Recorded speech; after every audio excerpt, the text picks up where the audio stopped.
الحمد لله رب العالمين والصلاة والسلام على أشرف الأنبياء والمرسلين نبينا محمد وعلى آله وصحبه أجمعين. السلام عليكم ورحمة الله وبركاته. Құрметті бауырлар, Алла қаласа бүгін біз Мабдул Қират кітабының бірінші томының 25-ші сабағын өтетін боламыз. Бүгінгі дәрісімізде келген сөздеріміздің біріншісі бізде инсанун, көпшесі насун немесе унасун, бұл бізде адам, кісі деген мағынаны білдіреді. Сонымен қатар осы инсан сөзіне балама ретінде қолданатын сөздер бізде шахс, тұлға, адам, бәшар, бұл да адам, нәпс, яғни нәпс жан деп айтылады, яғни жан, бұл да адам деген сияқты, фәрд, бір тұлға, бір адам деген сияқты. Имру деген сөз бар, имруун, бұл алдындағы әлифіне хамза қойылмайтын 10 сөздің біреуі, имруун. Адамиюн деген бар, адами, яғни адамдық деген сияқты мағынаны білдіреді, яғни бұл да адам. Және раджул, ер адам деген сияқты, осының барлығы бізде осы инсан деген сөздің орнына қолдана беруге болады. Кейбір жағдайда әйел адамды инсанатун деп те айтып жатады. Инсанатун, яғни әйел адам, әйел заты деген сияқты. Инсана, соңына тамырбұты қоса салған. Келесі сөзіміз расун, көпшесі руусун, арусун, өздеріңізде байқағандарыңызда, мынау адамнан кейін бас деген сөз кетті. Демек, бүгінгі сабағымызда көбінесе мынау адамның ағзалары туралы сөз қозғалады. Расун, бас, адамның басы, ағзасы, көпшесі руус немесе арус. Сонымен қатар астарлы мағынамен басшы, директорға, бір нәрсенің басшысына да расун деп айтылады. Расул қауым дейді, бір қауымның басшысы деген сияқты. Содан кейін кез келген нәрсенің, биік бір нәрсенің басындағы, ең шыңындағы нәрсесін онда да рас деп атайды. Мысалы, шың, бас, яғни таудың. Удун немесе узн деген сөз бар. Көпшесі әзан, бұл бізде құлақ. Адамның сыңарлы дене мүшесі, бұлар женский род болады. Расун мужской род ертегінде. Узн деген бұл сыңарлы мүшелердің барлығы бізде женский род болады. Құлақ. Сонымен қатар кез келген ыдыстың құлақшасы, сабы, тұтқасы, ұстағышы, оны да узун дейді. Узунул қидр дейді мысалы. Қазанның құлақшасы деген сияқты. Айнун, көпшесі айюн немесе уюн, бұл бізде көз деген мағынаны білдіреді. Және де осы кәдімгі қазақ тіліндегінде кішкене ұқсастау қолданылады. Бұл араб тілінде де айн дегенде тыңшы, жансыз, шпион дегенде мағынасы бар. Айн, кейбір кезде лисан дейді, кейбір кезде айн дейді, яғни бұл жалпы шпион. Бір неге тыңшығып жіберген кезде біреуде соны айн дейді. Қазақта жансыз дейді. Жансыз дейді. Кез келген нәрсенің бір кішкентай бір тесігі, онда да айн деп айтылады. Айн тесігі, саңлауы. Сонымен қатар бұлақтың есінде де бұлақты қайнарды да айн деп айтып жатады. Келесі сөзіміз ша'рун немесе ша'рун, екеуі де ұқсас, тең деп тұрғаны бірдей қолданылады деген сөз. Мысалы, узн деп те айтуға болады, тура осылай ша'рун, ша'ар деп те айтуға болады. Көпшесі шу'ур, бұл бізде шаш. Кез келген қыл, кез келген жүн, кез келген түп, барлығы сол ша'рун немесе ша'ар болады. Бұл бізде жалпы атау, бір ғана кішкентай бір түйір шаш болса, қылшық, оны ша'аратун дейміз. Ша'аратун, көпшесі ша'арат. Бұл өткендегі айтқан исмул джинс аль-жам'i. Бір айтқан кезде, бірден шаш деген кезде бәріңіздің басыңызға бір штук шаш келмейді ғой. Мысалы, бірден біреуге ұзын шаш елестейді, біреуге қысқа шаш елестейді, біреуге кішкентай баласының сары балапан шаштар елестейді деген сияқты. Ал енді ша'аратун деген кезде бәріңіздің алдыңызда тек қана бір түйір шаш елестеп тұру керек. Жабхатун, көпшесі жибахун немесе жабахатун, тағы да осыған балама ретінде синонимдес сөз бар. Жабин деген бар, бұның бәрі бізде маңдай дегенді білдіреді. Маңдай. Сонымен қатар жабха дегеннің соғыс кезіндегі фронт, майдан дегенде мағынасы бар. Хаджибун, көпшесі хаваджиб, бұл бізде мынау қас, көздің үстіндегі қас. Ағза деп қойыппын, енді білмеймін, енді ағза шығар мүмкін. Жалпы көздің үстіндегі қас. Сонымен қатар бұны швейцар дегенде, қарауыл дегенде мағынасы бар. Мынау гостиницаға келген кезде байқайтын болсаңыздар, есікті ашып жауып тұратын бір қарауыл тұрады. Соны хаджиб деп атайды, немесе секретарды да хаджиб деп айтады. Секретар. Кез келген басқа кірмес бұрын бір секретар отырады ғой. Куда пошел деген сияқты вот. Айғайлап отыратын, міне сондайда хаджиб, хаваджиб деп айтады. Шафатун, көпшесі шифахун, немесе шафаватун, немесе шафахатун. Мынау шафатун деген сөздің үшінші әрпі хама, ваума деген кезде ғалымдар дауласу себепті кейде шафават деп көпше түрмен айтып жатады, кейде шафахат деп айтып жатады, кейде шифах деп айтып жатады. Жалпы шафатун бұл бізде ерін деген мағынаны білдіреді. Сосын кез келген нәрсенің ернеуі, шегі, қыры, соңы, ақыры дегенде мағыналары бар. Анфун бұл ең алғашқы біздің жаттаған сөздеріміздің бірі. Бұның көпшесі анафун немесе ануфун немесе унуфун дегенде бар. Осында үш түрлі көпше түрі бар. Бұл мұрын деген сөз. Жануарлардың бәріне ануф деп айтылмайды, олардың өздерінің нелері болады. Мысалы, хартум деген болады, пілдігі деген сияқты сондай жануарлардың нелері болады өзінің. Жалпы мұрындардың несі бар, атаулары бар жануарлардың. Фамун көпшесі афмам болады, тура солайынан фухун, афуах. Фухун дегенде фамун екеуде де ауыз дегенді білдіреді. Көпшесі афмам, фухунның көпшесі афуах, бұл бізде ауыз дегенді білдіреді. Сонымен қатар үйдің кіре берісі, коридор, бастапқы есікті, сонда да ауыз, қуыс, онда да фамул байт деп айтып жатады. Лисан тіл. Көпшесі әлсун, әлсинатун, люсун, бұның барлығы тіл дегенді білдіреді. Ядун көпшесі айдин немесе аядин, бұның бәрі бізде қол деген мағынаны білдіреді. Қол. Сонымен қатар жануарларға қайтқан кезде, мысалы яду зиби, ядул кальби деген кезде мағынасы алдыңғы аяқ дегенді білдіреді. Сосын киімнің жеңі бар ғой, сонда да яд деп айтады. Яду ал-камис деген сияқты. Исба, бұның 10 түрлі айтқан кезде бәрі де дұрыс деп айттық. Исба, исбу, исби, асбу, асба, асби, сосын усбу деп айтылады. Бұның бәрі де бізде не деген деп айттық біз? Саусақ, көпшесі асаби. Енді осы саусақтардың 5 саусақтың 5 атауы бар. Ибхам деген бар, көпшесі абахиму немесе абахиму, бұл біздің бас бармақ, қолдағы бас бармақ, аяқта болса үлкен бақай, соны ибхам деп атайды. Одан кейін саббабат, бұл сұқ саусақ, немесе қазақ тілінде санамақ бар ғой, бас бармақ, балан үйрек, ортан түйрек, шылдыр шүмек, кішкентай бөбек деп айтады. Сол бойынша айтқан кезде бұл балан үйрек, немесе сұқ саусақ. Әл-уста деген бар, бұл ортаңғы саусақ, ортан терек дейді санамақта. Бенсар, көпшесі банасыр, бұл бізде аты жоқ саусақ дейді, немесе қазақтарда шылдыр шүмек дейді. Шынашақтың алдындағы саусақ, шылдыр шүмек. Сосын хинсар немесе хинсыр деген, көпшесі ханасыр, бұл бізде шынашақ саусақ, немесе кішкентай бөбек. Әмсака деген 4-ші баптың етістігінен, әмсака юмсику, маздары имсак, бұның ұстау деген мағынаны білдіреді. Жалпы ұстау, держать, ұстау дегенді білдіреді. Жармасу, алу, ұстап алу дегенді білдіреді. Сонымен қатар әмсака юмсику имсактың мағынасы ұстап қалу, бермей қалу біреуге, қайтармай қою деген сияқты мағынасы бар. Сонымен қатар әмсака ан деген кезде, анмен келген кезде, ан харфымен келген кезде тоқтау дегенді білдіреді. Тоқтау, үзу дегенді білдіреді. Әмсакту анис-саум деген сияқты, мысалы оразаны үздім, тоқтаттым деген сияқты. Сонымен қатар имсактың несі бар? Медицинадағы бір несі бар, ол іш қатып қалған кезде, запор дейді, сол іш қатып қалған кезде, запор болған кезде, міне сонда да марадол имсак деп аталады. Марадол имсак, запор ауруы, іш қату ауруы дейді. Сонымен қатар біздің ораза ұстаған кездегі ауызымызды бекітуіміз, сонда да имсак дейміз. Имсак, ауыз бекіту. Мысалы қараңыздар, әмсакту деген кездегі мағынасы ораза ұстадым дегенді білдіреді. Ал егерде әмсакту анис саум деп анды қосып беретін болсаңыз, керісінше оразаны бұздым болады. Сондай бір нюанстарға мән беріңіздер. Кейбір харфу жарлар етістікке қойылған кезде мағынаны өзгертіп жібереді. Әмсакту деген кезде аузымды бекіттім болады. Әмсакту анис саум деген кезде анды қосып берсеңіз, оразаны бұздым болып кетеді. Кәзибун, өтірік деген сөз. Өтірік, жалған, қауесет деген сияқты осыған ұқсас сөздер бар. Акзуба немесе укзуба деген бар. Өтірік. Батыл, жалған. Ифтира, өтірік, ойдан шығарылған деген сияқты. Бұның бәрі бізде өтірікті білдіреді. Кәзиб дегеніміз бұл кәзабаның маздары. Кәзаба якзибу деген өтірік айтты. Кәзаба, мысалы, олжас деген кезде олжас өтірік айтты. Якзибу, олжас өтірік айтып жатыр деген сияқты. Содан кейін несі маздары кизбун немесе кәзибун.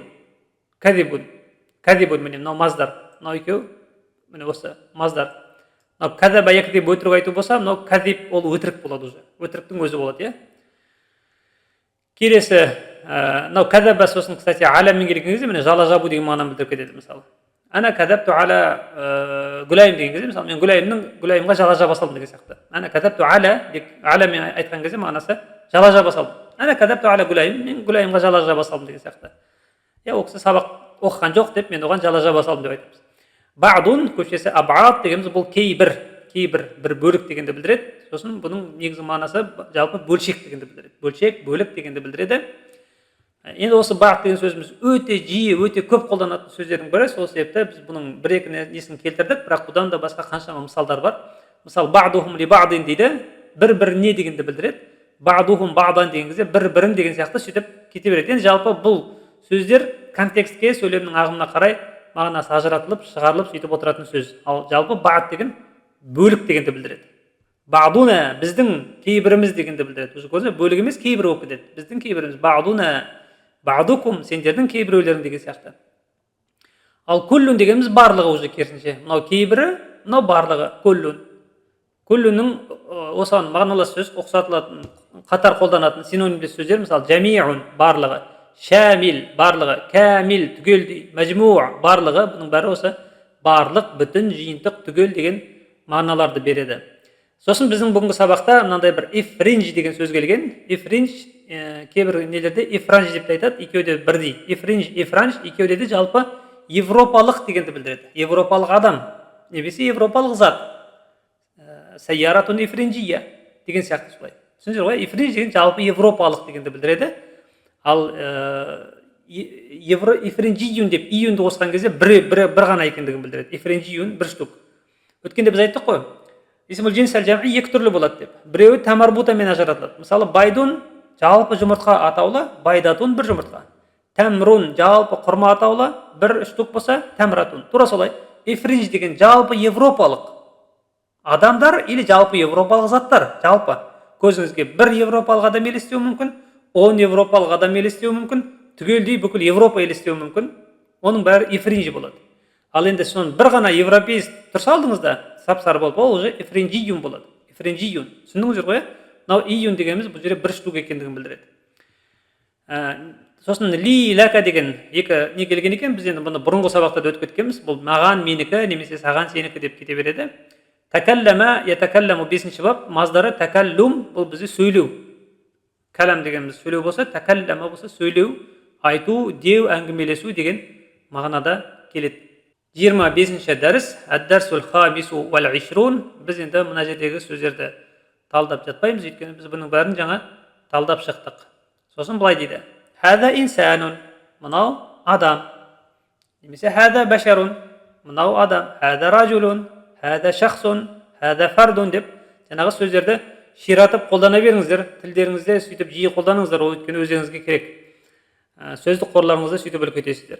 Хәза анфун, мынау мұрын. Анф дегеніміз ертегінде тұр, өйткені ол адамда сыңарлы емес, біреу ғана мұрын. Лил инсани расун вахидун. Лил инсани адамда бар, адамдікі, лил инсани адамда бар, расун вахидун бір бас бар, ва анфун вахидун бір мұрын бар, ва фамун вахидун бір ауыз бар, ва лисанун вахидун және бір тіл бар. Өткен дәрістерде біз өттік, вахид деген сөзіміз заттан кейін тұрады және соған сәйкес болады. Ертегінде тұрса ертегінде, әйел тегінде болса әйел тегінде. Расун вахидун, анфун вахидун, фамун вахидун, лисанун вахидун болса, ертегінде болса ертегінде солай қолданады. Бил удуни насмау, біз естиміз, бил удуни құлақпен біз естиміз. Ва бил лисани натакалламу, тілмен сөйлейміз. Ва бил фами наакулу, ауызбен жейміз дейді. Ауызбен де сөйлейміз. Бірақ енді автор ауызбен жейміз деп сөйтіп кетіріп қойыпты. Ол да дұрыс. Демек, құлақпен естиміз, тілмен сөйлейміз, ауызбен жейміз дейді. Уабилияди нумсику, қолмен нумсику, бағана айттық. Амсака юмсику, немесе ұстаймыз дейді қолымызбен. Уабилайни нара, көзбен көреміз дейді. Амсик хадал қалама биядик. Амсик дегеніміз, міне 4-ші баптың бұйрық райы. Амсик, сен ұста, хадал қалама, мына қаламды биядика, қолыңмен дейді. 4-ші бап болғаннан кейін осылай болып тұр, амсик. Хамзасы мен немен тұрған, нетіңіздер, естеріңізге ұмытпаңыздар. Әслама юслиму, бұйрық райы әслим. Тура солай, амсака юмсику, бұйрық райы амсик. Ұста, амсик. Хадал қалама, мына қаламды биядика, қолыңмен дейді. Ихфаз лисанака минал кадиби. Тіліңді сақта, ихфаз сақта, минал кадиби, өтіріктен дейді. Тіліңді өтіріктен сақта. Мына жерде мынау 1-ші бап, міне. Алифінде хамза болмайды. Мынау 4-ші бап, алифінде хамза болады. Осыны ұмытпаңыздар. Ша'ру Махмудин тауилун. Махмудтың шашы тауил, ұзын. Ва ша'ру Ахмада қасир. Ахметтің шашы қасир, қысқа дейді. Игсил ядака қабла ал-акли ва бa'да al-акли дейді. Игсил ядака, қолыңды жу, қабла al-акли, тамақтан бұрын, ва бa'да al-акли, тамақтан кейін. Мата раайта салиман я ахи, әй бауырым, Сәлимді мәтә раайта, қашан көрдің? Мәтә раайта, қашан көрдің? Раайтуху, оны, ту, мен көрдім. Раай, көрдім. Көру, ту, мен көрдім, оны. Мен оны көрдім, әл-яума, бүгін, қабла зухри. Бұл жерде екі түрлі түсінуге болады. Зухр намазынан бұрын көрдім, немесе түстен бұрын көрдім деген сияқты. Екі түрлі түсінуге болады. Раайту сахиби фаридан бa'дал магриби. Мен досым сахиби фаридан. Раайту, көрдім мен досым Фаридті көрдім қашан? Бa'дал магриби. Ақшам намазынан кейін көрдім, немесе күн батқаннан кейін көрдім деп те айта беруге болады. Ял'абу фил джунайнати. Ял'абу фил джунайнати дегеніміз кішкентай бақшада ойнап жүргенін дейді. Ойнап жүргенін деген сияқты халі. Мынандай Фарид дегеніміз белгі жағдайда тұрғаннан кейін мынандай сөйлемдеріміз біздің хал болып кетеді. Енді бұл грамматикада жалпы айтып жатқаным ғой. Былай дейді, мен досым Фаридті ақшамнан кейін көрдім, халі қандай еді дейді, бақшада ойнап жүрген халде дейді. Бақшада ойнап жүрген халде. Түсініңіздер ғой, сондай. Мынау мағриб дегенде екі түрлі аударуға болады. Бағанағы зухр сияқты. Не ақшам намазы, немесе күн батқаннан кейін. Нимтул яума мубаккиран жиддан. Нимтул яума, мен бүгін ұйықтадым, мубаккиран жиддан. Жиддан дегеніміз өте деп күшейтіп береді. Мубаккиран, өте ерте. Мен бүгін өте ерте ұйықтадым дейді. Шамамен сағат 8-де ұйықтап қалған шығар. Бa'ду таламиди мужтахидуна. Кейбір оқушылар, кейбір бөлшегі, бір бөлігі мужтахидуна, ыжтахатты, ынталы, ва бa'духум, және олардың кейбіреулері кусала, жалқау дейді. Қазақша аударып жатады, кейбіреулер бүйтіп аударады да. Оқушылардың кейбіреулері ынталылар, ал олардың кейбіреулері жалқаулар деп жатады да. Негізі қазақ тілінде өйтіп айтылмайды ғой. Қазақша аударған кезде жекешемен аударылып кете береді, бірақ біз сөйтіп түсінеміз. Мысалы, оқушылардың кейбіреулері ынталы, ал кейбіреулері жалқау дейміз. Міне, осы қазақ тілі. Ал енді кейбіреулер ана арабшадан кәдімгідей толық 100% аударып дейді. Оқушылардың кейбіреулері ынталылар, ал кейбіреулері жалқаулар дейді. Қазақтар өйтіп сөйлемейді. Аударған кезде қазақша сөйлеп тұрғаннан кейін солай аударылу керек. Жақсы ма? Осыған мән беріңіздер. Ликулли ядин хамсу асаби'. Әрбір қолдың ликулли ядин. Мынау куллудан кейінгі сөз алиф ләмсіз келген кезде әрбір деп аударылады. Куллу деген сөз әрбір. Ликулли ядин, әрбір қолдың хамсу асаби'. 5 саусағы болады дейді. Хамсу асаби'. Исба деген сөзіміз біздің демек әйел тегінде исба. Өйткені хамсу деп келтіріпті. Хамсу асаби'. Я? Алибхаму бас бармақ, ас-саббабату суббаба деп қойыпты, ол емес, саббаба. Ас-саббабату бұл бізде сұқ саусақ, я, указательный палец, немесе бас бармақ балан үйрек дейді бұны. Балан үйрек дейді. Енді бұл біздің кішкентай кезіміздегі бала кезімізде жаттаған санамақ бойынша деп отырмын. Одан кейін әл-вуста, ортан терек, ортаңғы саусақ. Әл-бинсару, аты жоқ саусақ, немесе шылдыршүмек. Әл-хинсару, немесе әл-хинсиру, бұл бізде шынашақ саусақ, немесе кішкентай бөбек. Фиссанати иснай ашара шахран. Наяқта қайттан қате, но исна болады. Фиссанати, бір жылда исна ашара шахран. Иснай деп я болып өзгеретінде ешқандай бір себеп жоқ мына жерде. Сосын иснай деп бұл қате бұл. Бәлкім автор өйстіп жазған болса, бәлкім ол автордың өзінің қателігі болуы мүмкін. Әлде автор дұрыс жазып, оны кейінгі көшірушілер қате жазған болуы да мүмкін. Бірақ қайткен күнде бұл қате, дұрыс емес. Фиссанати бір жылда исна ашара шахран. 12 ай бар. Исна ашараның ережесі қандай еді? Санымыз ертегінде болса, мынау да ертегінде болады деп айттық. Шахр ертегі ма? Онда болса исна ашара шахран болады. Ифринжиян деген мынау европалық. Фиссанати исна ашара шахран ифринжиян. Европалық 12 ай бар дейді. Енді европалық деп айтамыз, немесе жалпы араб еместік деп айтуға болады. Араб еместік. Ифринжи дегеннің көбінесе европалық деп айтады, көбінесе жалпы араб еместік деп те айтатын кездер болады. Ифринжи деген сөзді араб емес деп те айтатындар бар. Янайру, феврайру, марису, абрилу, маю, юнию, юлию, агустусу, септембр, октябрь, немесе октубер деп те, октубар деп те фатхамен айтып жатады. Новембр, немесе новембр деп те айтыла береді. Енді кім қалай естиді солай жазады, бұл проблема емес, бұл харакаттарында. Және дейсан бар, иә болып мына жақта, дейсан бар. Міне осындай арабша текст. Енді осы жерден тоқтатасыздар, содан кейін қазір иншалла қазақша текстін арабшалаймыз. 25-ші тәмрин дейді. Тәмрин дегеніміз жаттығу. Тәмрин дегенде мен былайынан бергенде өзім қолдамаймын. Қазақтың өзіміздің сөзіміз бар, соны қойған дұрыс деп санаймын. 25-ші жаттығу деп жазу керек. Ал егер тәмрин дейтін болса, онда арабша жазу керек еді. 25-ші тәмрин. Тәмрин деген сөз жоқ қазақта өйткені. Төмендегі сөйлемдерді араб тілінде аударыңыз, ал кеттік. 12 айдың атын жатқа айтыңыз дейді. Енді мына нәрсені біз аудармаймыз, скорее всего, бұл жерде 12 айдың атын жатқа айтыңыз дейді. Сіздер енді соны айтасыздар. Янайру, феврайру, марису, абрилу, маю деп айтасыздар, немесе Ражаб, Мухаррам, Сафар деп келеді, кәдімгі не бар ғой, хижри айлары, соларды жатқа айту керек. 12 айдың атын жатқа айтыңыз дейді. Бұл мұрын деген кезде хада анфун, бұл ауыз хада фамун, немесе хада фухун. Бұл не? Мәхәді. Сәлімнің басы үлкен. Расу сәлимин кәбирун. Фаридтің басы кішкентай. Расу фаридин сағирун. Фаридтің сәлимге обал болыпты. Кімнің басы үлкен? Расу мән кәбирун. Расу мән кәбирун. Кімнің басы үлкен дегенде расу мән кәбирун. Мына жерде кімнің басы? Былай жазылады. Расу мән кәбирун болып сөйтіп жазылады. Расу мән кәбирун. Кімнің басы үлкен? Сонда айтамыз, расу Мұхаммадин, мысалы, кәбирун деген сияқты. Кімнің шашы қысқа? Ша'ру мән қасирун.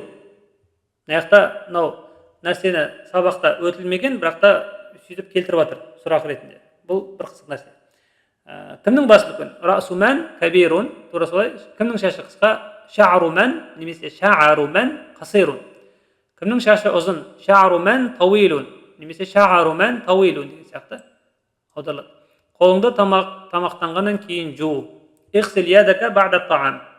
Игсил ядака бa'да та'ам. Тамақтанардың алдында қолдарыңды жуыңдар. Игсилу айдиякум. Тамақтанардың алдында болса қабла та'ами болады. Игсилу айдиякум қабла та'ами. Тіліңді жалған сөйлеуден сақта. Ихфаз лисанака минал кадиби. Минал батили деп банағы сөздерді қолданып айтсаңыздар болады. Бүгінгі міне 25-ші сабағымыз осы. Хада валлаху а'лам. Субханакаллахумма ва бихамдик, ашхаду ан ла илаха илля ант, астагфирука ва атубу илейк.